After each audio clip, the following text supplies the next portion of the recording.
Sejam todos bem-vindos ao Apostolado São Tomás de Aquino. Eu sou Arlan e hoje estou aqui com o senhor Pedro Gabriel para falar sobre o tema da Amoris Laetitia, encíclica do Papa Francisco, que causa muitos problemas com vários tradicionalistas. O senhor Pedro Gabriel poderia se apresentar agora? Ah, Olá, bom dia. Eu chamo-me Pedro Gabriel. Eu sou um médico oncologista em Portugal, mas também me dedico à apologética. Fui um dos cofundadores do site Where Peter Is. Sou um escritor e publiquei recentemente um livro em inglês que se chama precisamente A Ortodoxia da Amoris Laetitia, na qual eu procuro responder às principais objeções que são feitas a esse documento. Ótimo. Para começar, seria bom se o senhor pudesse nos introduzir falando sobre o que é exatamente essa encíclica e por que ela causa tantos problemas, porque se gerou tanta confusão e polêmica em torno dela. Ok, pronto. Então, Amoris Laetitia é uma exortação apostólica pós-sinodal. Isto significa que foi um documento que foi publicado pelo Papa Francisco no seguimento de um sínodo. Neste caso, até foram dois sínodos. Dois sínodos que decorreram em 2014 e 2015 e que tinham como tema a família. O Papa ouviu os bispos nesses dois sínodos e depois publicou a sua decisão, os ensinamentos que ele pensa que deveriam fluir desses dois sínodos. E, portanto, o que causa controvérsia, sobretudo na Amoris Laetitia, é que no capítulo 8º o Papa Francisco expandiu o acesso do sacramento da comunhão a certos divorciados e recasados. Previamente à Amoris Laetitia, a prática que estava em prática, tinha sido promulgada pelo Papa João Paulo II na Familiaris Consortio, que é precisamente outra exortação apostólica pós-sinodal, na qual o Papa João Paulo II dizia que apenas os recasados que se comprometessem a viver como irmão e irmã, ou seja, sem relações sexuais, poderiam aceder aos sacramentos. E o Papa Francisco aumentou, expandiu essa possibilidade a outros casais, nomeadamente se eles tivessem fatores mitigantes da sua responsabilidade que fizesse com que eles não estivessem em pecado mortal. E isto causou uma grande controvérsia, porque muitos tradicionalistas acreditam que esta prática não é legítima, que a única prática que é legítima é a anterior do Papa João Paulo II. Inclusive, já uma observação é que também tem o caso dos sede-vacantistas que aí já vão atacar diretamente a própria noção da Amoris Laetitia e do próprio Papa São João Paulo II. Sim, com Quanto ao... certeza. Quando falo em tradicionalistas, eu refiro-me às várias vertentes de tradicionalismo, entre os sedevacantistas e os que pertencem ao chamado Recognize and Resist, reconhecer e resistir, que reconhecem o Papa, mas que resistem ao seu magistério, não é? Isso, obviamente, que as conclusões deles são diferentes, mas o ataque à Amoris Laetitia ou as críticas à Amoris Laetitia são as mesmas, exato.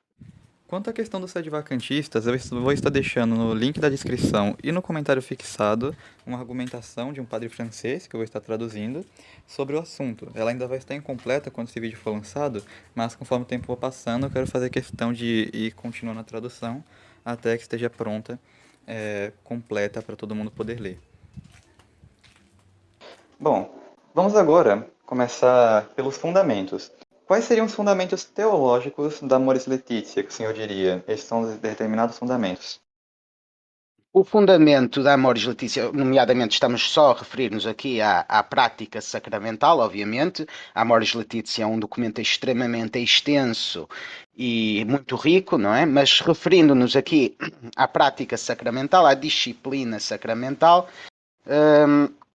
a Amoris Laetitia fundamenta-se sobretudo nos ensinamentos que definem o que é pecado mortal e o que é pecado venial. Ora, o que é sabido é que isto é uma doutrina profundamente tradicional. Para que um pecado seja pecado mortal, tem que ter três fatores, três características. Se uma destas características não estiver presente, então o pecado não é mortal, é venial. Ora, então quais são estas três condições? A matéria do pecado deve ser grave, a pessoa deve agir de acordo com pleno conhecimento e a pessoa deve agir com pleno consentimento. Afirma Portanto, o catecismo. Como? É exatamente o que afirma o catecismo da Igreja Católica. Exatamente, é o que afirma o Catecismo da Igreja Católica, publicado precisamente por João Paulo II. E esta doutrina já vem muito de trás. Já vem desde os tempos de Trento ou até dos tempos da Idade Média. Ora, o que acontece é que a Igreja pode, sem dúvida, pôr restrições ao acesso aos sacramentos a uma pessoa pelos motivos que a Igreja bem decidir. Se a Igreja discerne que é preciso excluir os divorciados e recasados da Eucaristia, mesmo que eles não estejam em pecado mortal, por exemplo, para tentar resistir aos ataques da sociedade à família, à instituição da família, à estabilidade da família, obviamente que a Igreja tem esse direito. Mas a Igreja tem exatamente o mesmo direito, se assim o discernir, a levantar essas restrições. As únicas restrições que são comuns a todos os tempos e a todas as situações são: estou em pecado mortal, não deve comungar. Estou em pecado mortal, não deve comungar. Isto é infalível, isto não pode ser mudado nem mesmo por um Papa. Mas uma pessoa que não esteja em pecado mortal pode comungar. Isto significa que uma pessoa que tenha cometido pecados veniais pode comungar. Uma pessoa que tenha cometido um pecado que é de matéria grave, mas que não tenha cometido esse pecado com pleno conhecimento ou com pleno consentimento, pode comungar. E esta é a base da Amoris Laetitia. Portanto, é uma doutrina profundamente tradicional. Mas as pessoas que não concordam com a Amoris Laetitia pensam que têm vários motivos, mas pensam que já que a Igreja excluiu os divorciados e recasados previamente, que não existe outra, que eles têm que ter uma prática sacramental à parte de todos os outros pecadores. E, por outro lado, eles também têm uma ideia muito restrita, muito rígida do que é pleno conhecimento e pleno consentimento, que não é aquilo que a Igreja define, nomeadamente no catecismo. No catecismo existem vários fatores que dizem que uma pessoa não tem pleno conhecimento ou não tem pleno consentimento. Para os críticos da Amoris Laetitia, basta uma pessoa basta a pessoa estar informada. A Igreja ensina que isto é pecado, portanto já estás informado, já tens pleno conhecimento. E agora, se pecares, foi sempre com pleno consentimento, a não ser que tenha havido alguma violação, algum tipo desse género, não é? Algum estupro. Portanto, mas a Igreja tem uma noção muito mais geral, muito maior do que é o pleno conhecimento e pleno consentimento. Segundo o catecismo, várias coisas podem pôr em causa o pleno consentimento, medo, hábitos, portanto, certas condições psicológicas ou sociais, vários tipos de coisas. Cabe à pessoa, cabe ao pecador discernir se cometeu aquele pecado com pleno consentimento ou não, e se está em pecado mortal ou não. Se não estiver em pecado mortal, pode comungar. Se estiver em pecado mortal, não deve comungar antes de ir ao sacramento da reconciliação.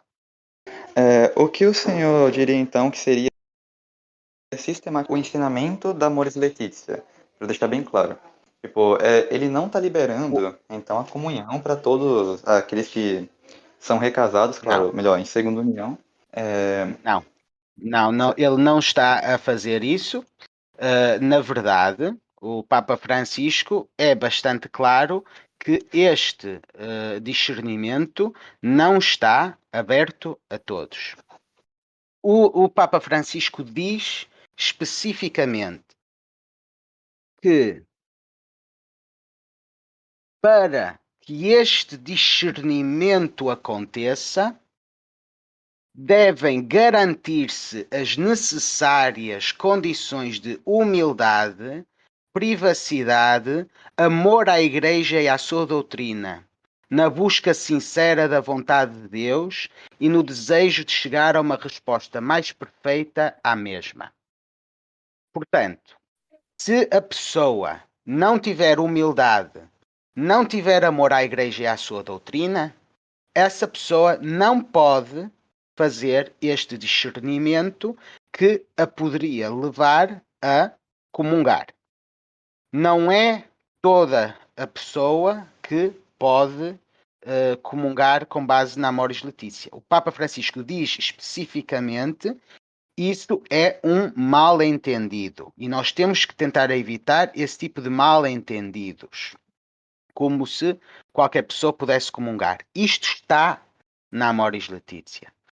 E, portanto, não. Isto não é abrir as portas da comunhão a toda e qualquer pessoa, nem em qualquer condição. Isto tem que ser o pecador a fazer um discernimento que tem que ser orientado por um padre ou por um diretor espiritual e só fazendo esse discernimento é que a pessoa pode saber se cumpre os requisitos para a comunhão ou não. Quando, mais uma vez, a Amoris Laetitia 300 diz: estas atitudes, portanto, humildade, amor à Igreja e à sua doutrina, são fundamentais para evitar o grave risco de mensagens equivocadas, como a ideia de que algum sacerdote pode conceder exceções. Quando uma pessoa responsável e discreta, que não pretende colocar os seus desejos acima do bem comum da Igreja, se encontra com um pastor que sabe reconhecer a seriedade da questão, evita-se o risco de que um certo discernimento leve a pensar que a Igreja sustenta uma moral dupla. Portanto, isto está precisamente na parte da Amoris Laetitia que fala da comunhão para os divorciados e recasados. Portanto, não é uma coisa geral assim, não é? Inclusive, isso mostra que não há, então, uma contradição com o que o Papa Francisco já vinha ensinando desde antes. Eu vou até abrir aqui um documento em que ele havia falado, numa sessão de perguntas e respostas, sobre a questão da comunhão aos divorciados e recasados. Haviam falado para ele no ano de 2013, ainda antes da Amoris Laetitia ter sido publicada. Haviam perguntado sobre se a igreja algum dia poderia permitir a comunhão para os divorciados e os recasados. Ele falou que quanto aos divorciados que não estão em segunda união, não há problema. Mas quanto aos que estão em segunda união, recasados, aí sim nós teríamos que lidar com sérios problemas pastorais. Uhum.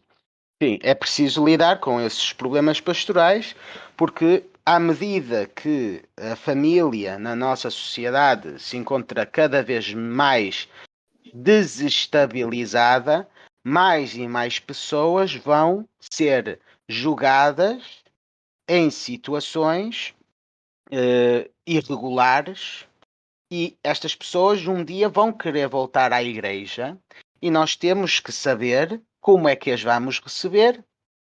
Não podemos impor-lhes fardos que sejam desproporcionais ou que sejam desnecessários. Se uma pessoa não está em pecado mortal, então, ao comungar, esta pessoa vai receber graça por via do sacramento, vai receber força para poder seguir a palavra de Deus, vai poder para seguir os, os preceitos de Deus, mesmo estando numa situação extremamente complicada.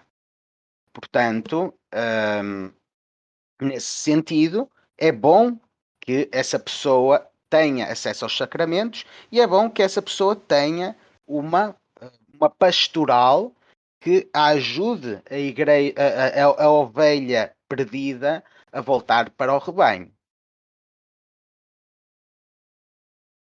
Quanto à questão da carta dos bispos argentinos, que é uma carta que fala sobre a questão da Amoris Laetitia, comunhão para recasados, por aí vai, vários tradicionalistas utilizam ela como se fosse a prova cabal de uma heterodoxia da Amoris Laetitia.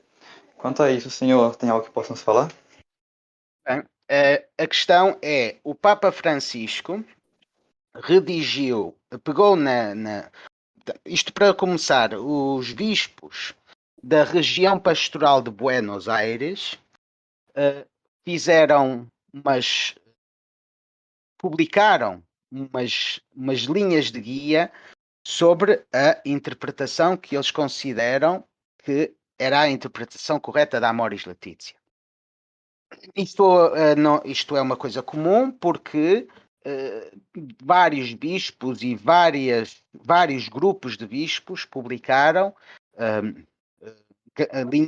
linhas, guidelines como essas. Os alemães, os polacos, os malteses, etc. Portanto, os bispos argentinos fizeram isso e a interpretação desses bispos era muito na linha do que o capítulo 8º da Amoris Laetitia dizia. O Papa Francisco, quando viu que havia muita confusão sobre qual era a interpretação correta do seu documento, ele pegou nessa carta dos bispos argentinos e publicou-a nos atos oficiais da Santa Sé, a Acta Apostolica Sedes. E depois também publicou nesses atos uma carta a dizer: não há outra interpretação para Amoris Laetitia. E depois pediu ao seu secretário de Estado para elevar tanto o documento de Buenos Aires como a carta na qual ele dizia não há outra interpretação. Ambos esses documentos foram elevados a magistério autêntico. E a partir desse momento é muito difícil dizer que o Papa não clarificou o que a Amoris Laetitia quer dizer. É muito complicado, porque o Papa disse, ok, esta é a interpretação, não há outra interpretação, e isto é magistério. Agora, o que os tradicionalistas quando dizem que a Carta de Buenos Aires é heterodoxa, o que eles querem dizer é que a interpretação que o Papa faz da Amoris Laetitia é heterodoxa. Porque durante muito tempo, esses tradicionalistas, sobretudo aqueles que queriam ser fiéis ao Papa, mas que achavam que não era possível expandir o acesso aos sacramentos, eles andavam durante muito tempo a fazer, a fazer explicações muito complicadas e distorcidas, na qual diziam que a Amoris Laetitia não mudava nada em relação a familiares consórcio. Eles andavam a dizer que a Amoris Laetitia, no fundo, continuava a dizer o mesmo de sempre, que só podiam comungar os divorciados e recasados que vivessem como irmão e irmã, como João Paulo II tinha dito. Quando o Papa Francisco, quando os bispos de Buenos Aires disseram que não era assim, que a interpretação é esta, eles criticaram isso porque eles não acham que essa interpretação seja ortodoxa. Para eles, só a familiares consórcio é ortodoxa.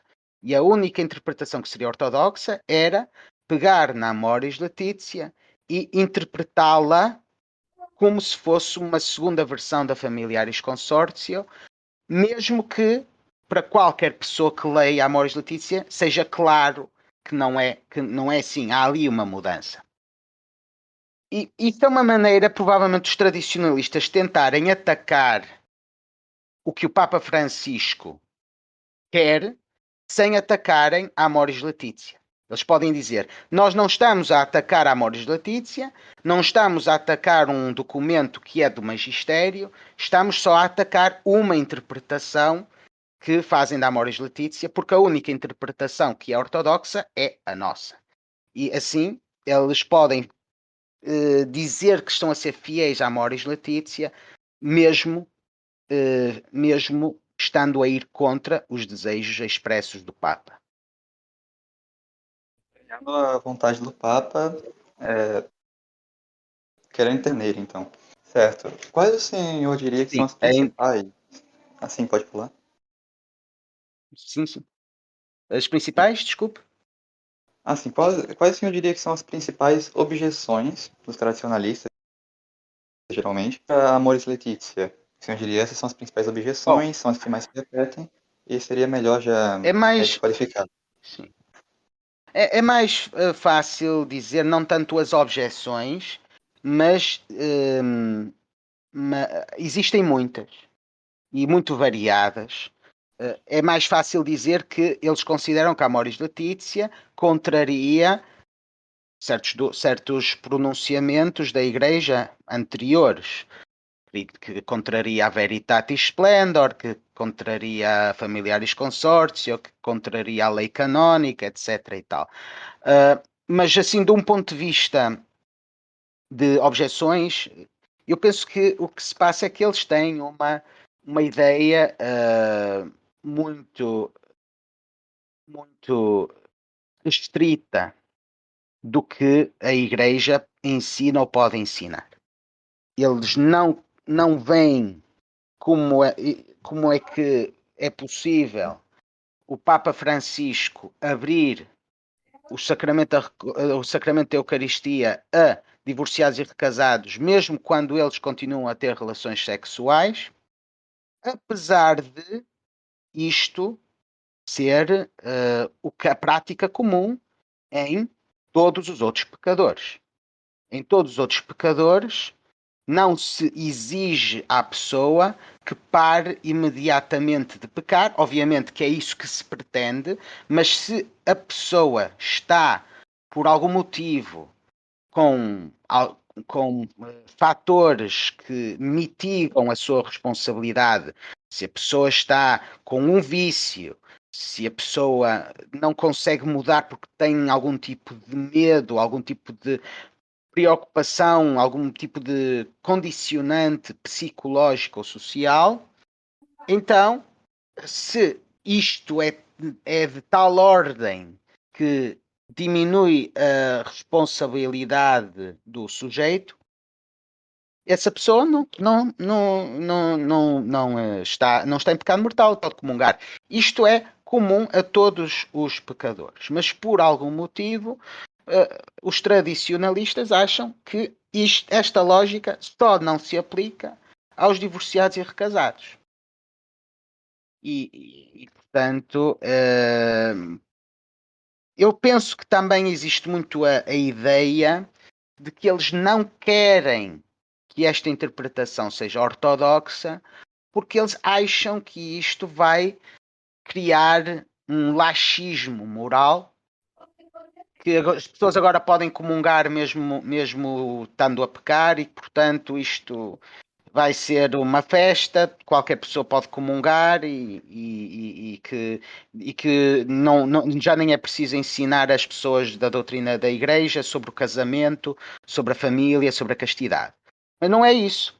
Como eu já disse, o Papa Francisco diz muito claramente que só as pessoas que amam a doutrina da Igreja, só as pessoas que são humildes em relação à doutrina da Igreja, só as pessoas que querem seguir a doutrina da Igreja, só essas pessoas é que estão incluídas neste discernimento.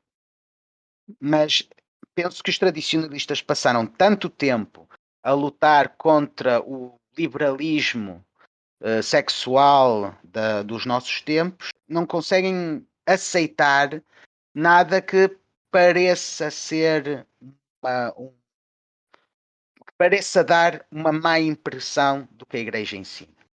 E eu penso que muita coisa vem de eles não quererem que esta interpretação seja a correta.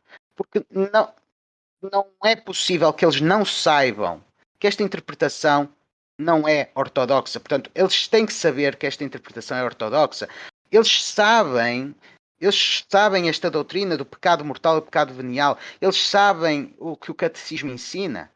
Portanto, eu penso que vem muito daí. Eles não querem ceder terreno às forças liberalizadoras que hoje também atacam a Igreja por fora. Mas o problema é que eles, ao fazendo isso, também estão a atacar a Igreja, também estão a enfraquecer a Igreja, mas por dentro. Portanto, acaba por ser pior do que simplesmente submeterem-se ao Papa e ao que os bispos, em comunhão com o Papa, decidiram que deveria de ser a pastoral da Igreja.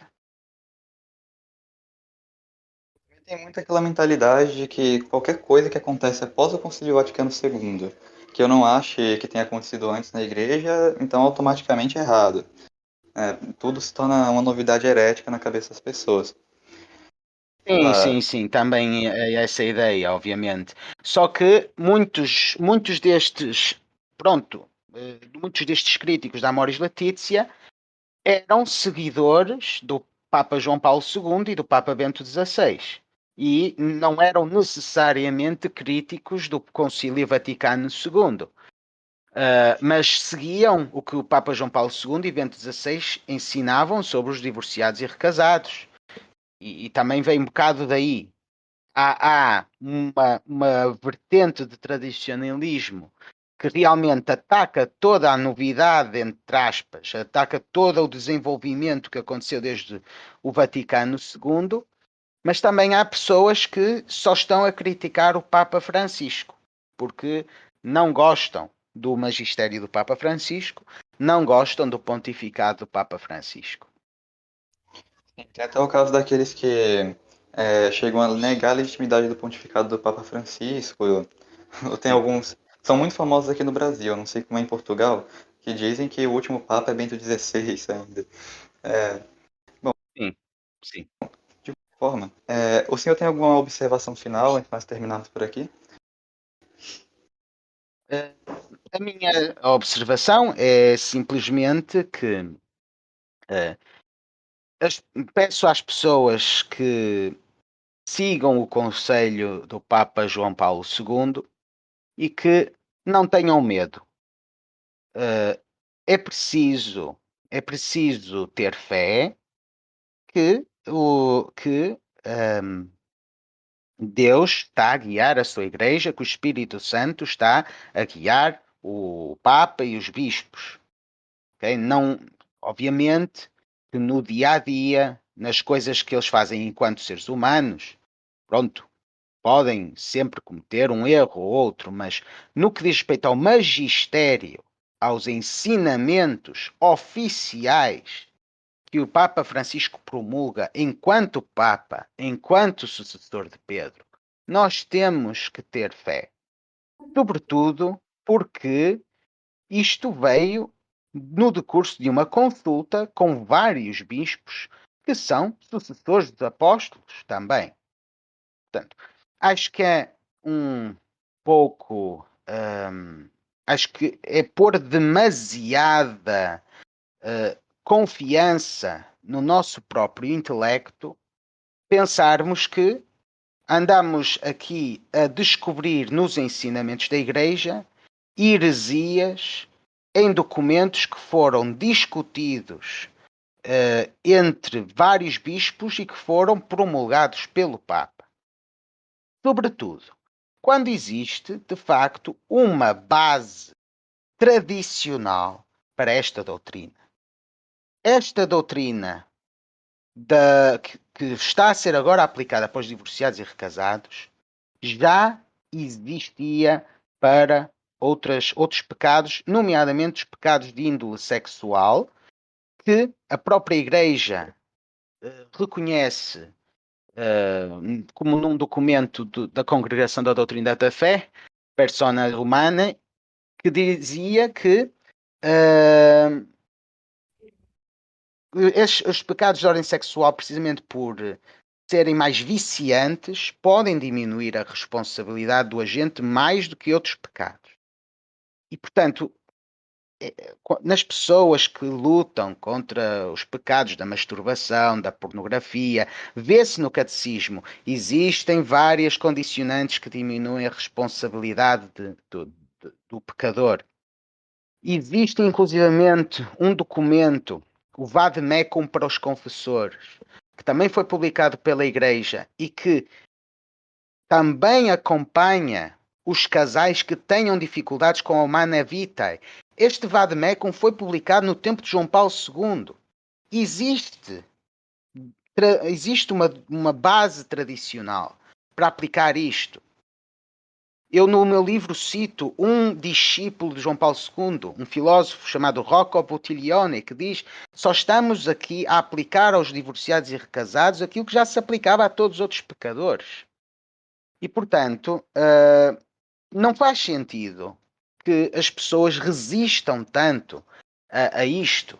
Não há que ter tanto medo. O que há a ter medo é andar a desviar as pessoas da Igreja, da comunhão com o Papa, da comunhão com os bispos, porque a pessoa pensa que, lá porque leu algum doutor na internet, não é? Que já posso dizer que o Papa está errado e que qualquer pessoa no Twitter, qualquer pessoa no Facebook pode excomungar o Papa. Isto não é tradição, nunca foi tradição. Portanto, isto sim é que é uma ameaça, não à Igreja, porque a Igreja vai sobreviver sempre, mas é uma ameaça às almas que vão ser desviadas do caminho reto por causa destes falsos ensinamentos relativamente ao papado, relativamente ao magistério. Isto é mais tradicional que qualquer outro ensinamento na Igreja. Foi ensinado no Concílio Vaticano II, foi ensinado no Concílio Vaticano I, foi ensinado pelos Papas Pio IX, Leão XIII, todos os Papas quase, não é? Nós temos que dar o nosso assentimento, nossa sujeição, a nossa sujeição de vontade e de intelecto aos ensinamentos do Papa em matérias de fé e morais, mesmo quando não foram definidos de forma infalível. Isto é que é a tradição que o católico tem que ter. Portanto, existe uma explicação, existe uma interpretação ortodoxa da Amoris Laetitia, que é aquilo que é aquela que o Papa quer, que é aquela que o Papa deseja, e, portanto, o que um católico tem a fazer é seguir.